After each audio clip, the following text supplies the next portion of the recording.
I am so mad at you. I can't believe that none of you told me what a story Bible was. What do you mean you don't know what a story Bible is? Essentially, a story Bible is like this reference document or a database with all the information about the world that you're building. You have your characters, you have your plot points, the details of your fictional world, the settings, the professions, every detail that you can think of goes in your story Bible. And it originated in screenwriting, and then now it just filtered to book writing. The key components, let's say, are characters, world building, plot and structure, and references. So in characters, you would put like their names, the detailed biographies, physical descriptions, what they work in, the motivations, what's their arc. In world building, if you're writing romantasy, for example, you would include maps, you would include the city names, the history of the place, any major conflicts, etc., rules of magic and technology. But if you're doing like me and you're writing contemporary, then, well, you just need to Google that, right? But still, put it in your story Bible. In terms of plot and structure, I guess that you would put there your outline and your beat sheets and a timeline and summaries of events. And reference, you would put any important research that you have done. In my case, I should put research about rugby, which I haven't done yet. So knowing about this story Bible would have saved me a lot of work before. And the essential purpose is to maintain continuity, and it works like a encyclopedia of sorts of your story, so that you can check and cross-reference everything so that you don't make mistakes with the details in your story. And you can create your story Bible wherever you want. You can use tools like Notion, Evernote, a physical binder or notebook, Scrivener itself. I know that I told you that I have some notes on my Scrivener, but had I known about this concept of story Bible, I can bet and I can tell you that this would have been so much more rich. So much richer. Yeah, so much richer. Anyways, so today you are going to join me as I fill the beginnings of my story Bible, and I'm going to do that using Google Docs, because the beauty of Google Docs is that I can access it through my phone, and I don't have Scrivener on my phone, which is a problem that I should probably fix sooner rather than later.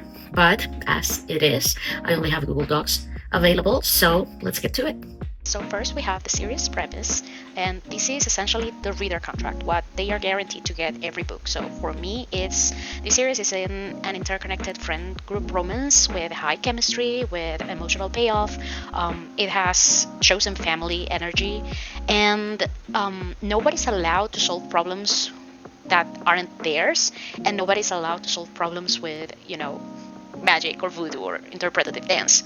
This is feelings and consequences first. So we have people here that are going to learn to communicate whether they want it or not. So the premise, okay, so let's say that this is going to be character driven. Oh my god, this is too small. 14, yeah. Character driven romance series about tight New York City friend group where love is earned through consistency, emotional growth, and support. Banter, heat, and you're it for me payoff. And yeah, let's fix this. And you're it for me. Yeah, okay. So that's the premise of the story or this series. The vibe and the hit rules. Let's say, okay, this is important because these books all have different vibes and different tropes. So you want consistency in a series. You don't want for book one to be a cozy romance and book two to, I don't know, be a thriller. So my vibe and hit rules, this is contemporary romance, modern times, emotionally grounded, high chemistry. What else can I say about this? This is going to be open door. So there's going to be open door scenes here. And this is gonna be sexy and playful and character revealing, because this is not going to be just random spices filler. What else can I say about the vibe and the heat rules? Humor, because I think I'm funny. I don't know if you think I'm funny, but I think I'm funny. So humor, but sharp and affectionate, not mean, which is so different to what I am in real life. My friends will tell you that I'm mean. And the drama, or relationship drama, comes from fear and misbeliefs and timing, not because they're stupid, because my friends will tell you that I don't have stupid friends, even though sometimes they are. Sorry guys, I love you. Anyways, the setting I already said is New York City, even though I have never been in New York City.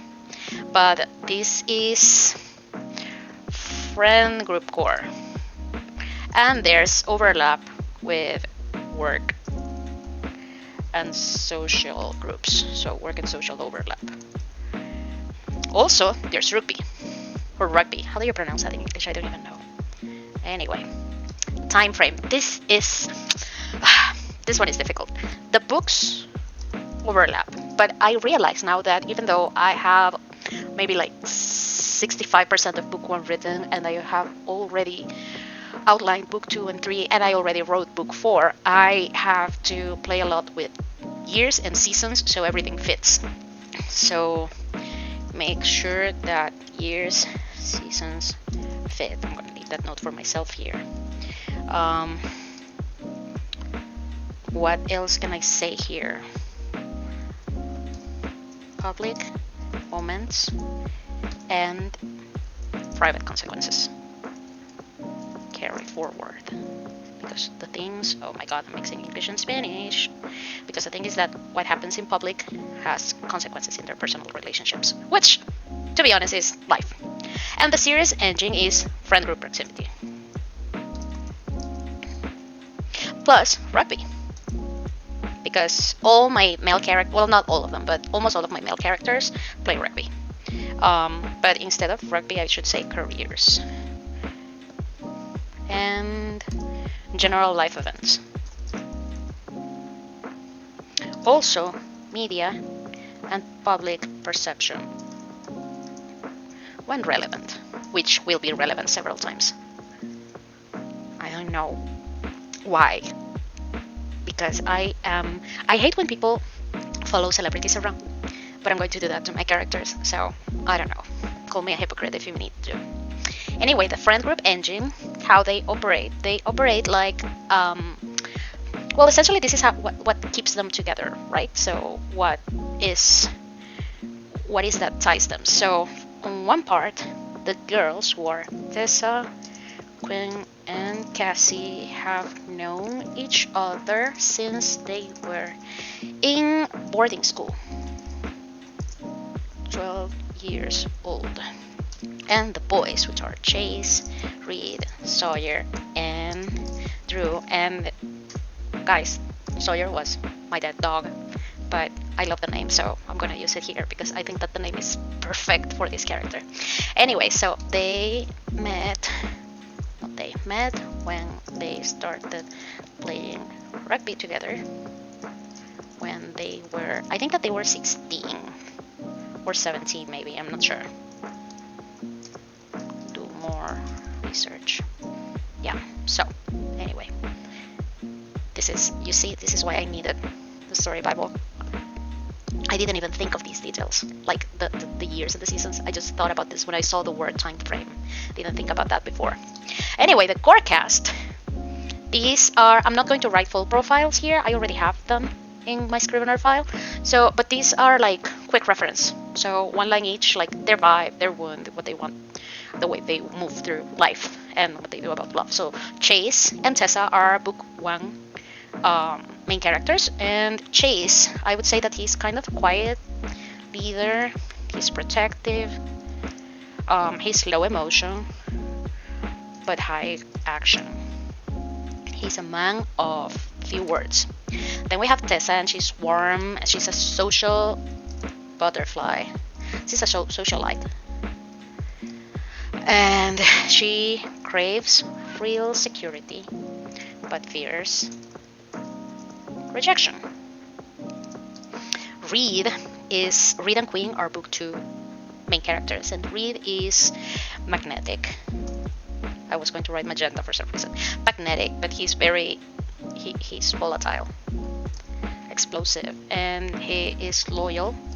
And his wound comes from struggles with self-worth and being chosen. His story is sad, but I think that he is one of my favorite characters in all of these series. Queen is competent, composed, and she has very high standards, and she is the Ice Princess archetype. Sawyer is a charming, he's a flirt.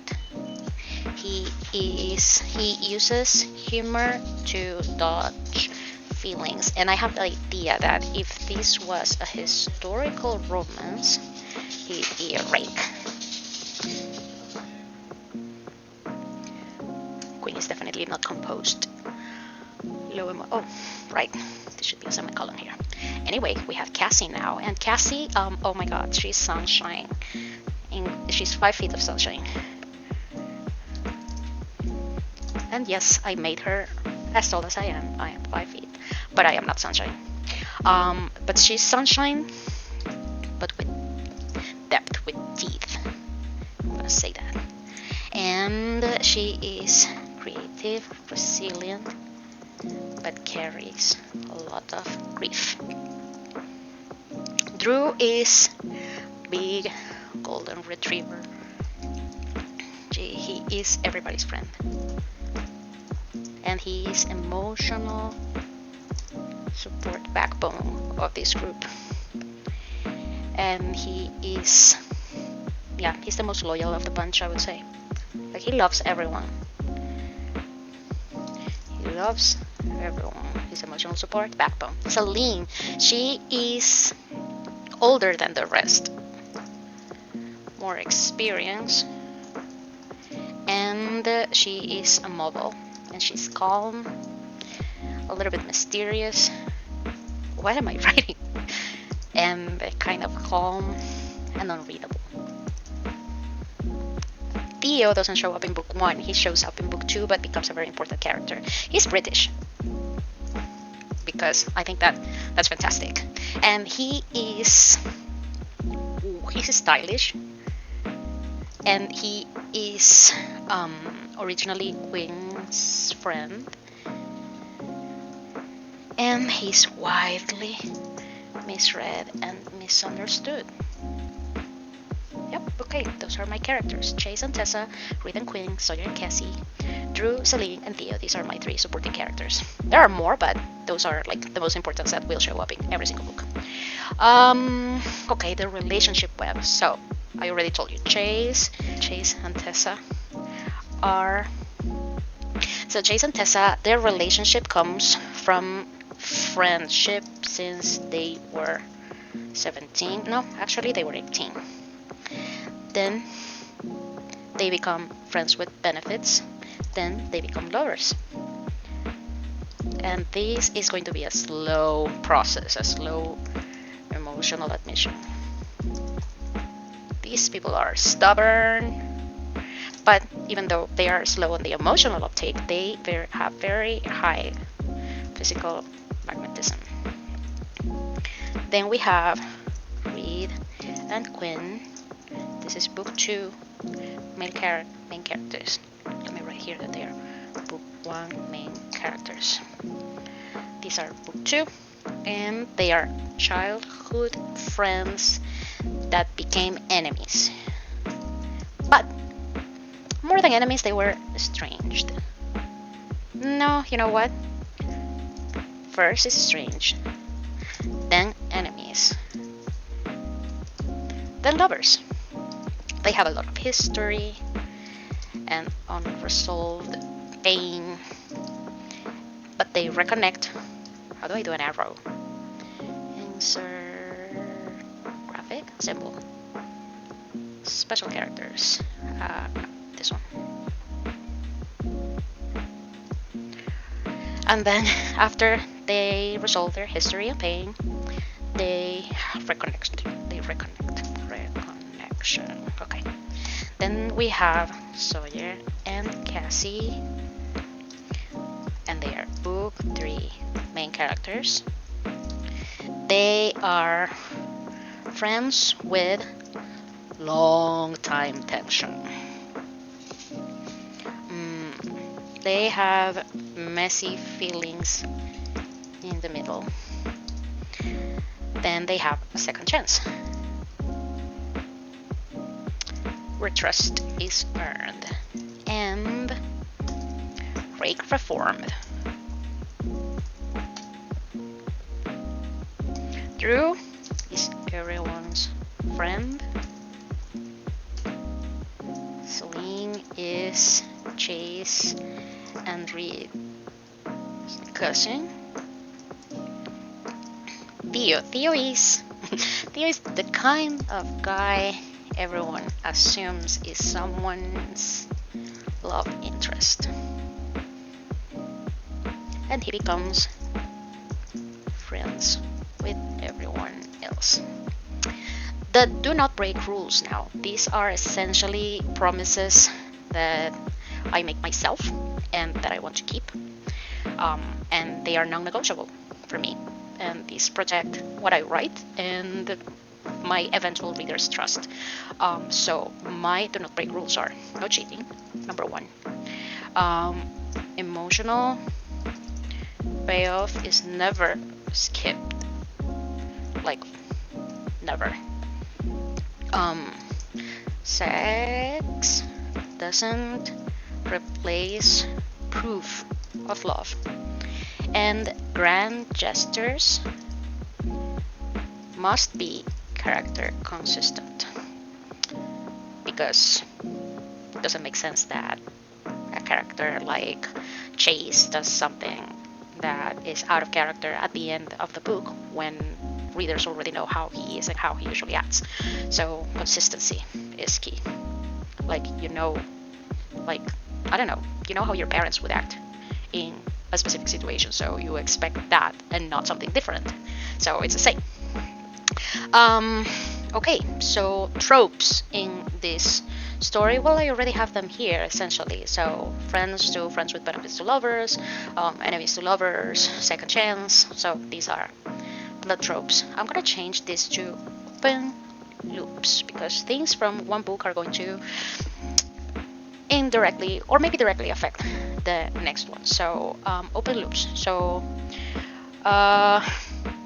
Chase and Tessa's decisions affect the group dynamics in subsequent books. Reed and Quinn's history gives context to earlier events and group assumptions. And Sawyer and Cassie resolve the themes and solidify the found family happily ever after. And that's it. That is, you know what? Now this is too long. How many pages is this? 2 pages. So I am going to reduce the size of everything so it fits in one. Still 2. Let's see. Let's leave it like it was, or you're not going to be able to read it on your screen if you're watching this on TV. So that's it. 1 page essentially. That's the series Bible. It's basically what exists, what matters, what can't change, and what's coming. I am already more than halfway done with these people's story, Chase and Tessa's, and I already have these 2 outlined, and I know where these 3 fit in the story, and I love it. I don't know if anyone else will love it. I know that my sister loves it because she's already been reading what I write, but I hope everyone else will like it at least. And if you want this exact template, comment Bible, and I will paste it into a clean copy that you can steal. And if you write interconnected romances, I'm sure that something like this will be extremely useful for you. And that's the beginnings of my story Bible. I wrote down the major kinks and the major details. I know that I have to now work on a timeline, like I said before, because I need to be clear on how the rugby season works, or the off season in book 1. And I know that there are some events that are going to overlap, so I need to work on that. Maybe I will end up using something like Lucy chart, or something that is more like graphic, visual, like Miro. I also need to include information about rugby positions. I know, for example, I have no idea what my main character for Fair Game plays. I know that Reed plays number 8, but I don't know what Chase plays. I should also include information about Mason and Macy. If I ever decide to write that story, then that information will be there. These are the questions that keep me awake, honestly. Not really, I sleep like a log. Anyways, if this was useful, leave a thumbs up, subscribe, and I'll see you in the next one. Bye!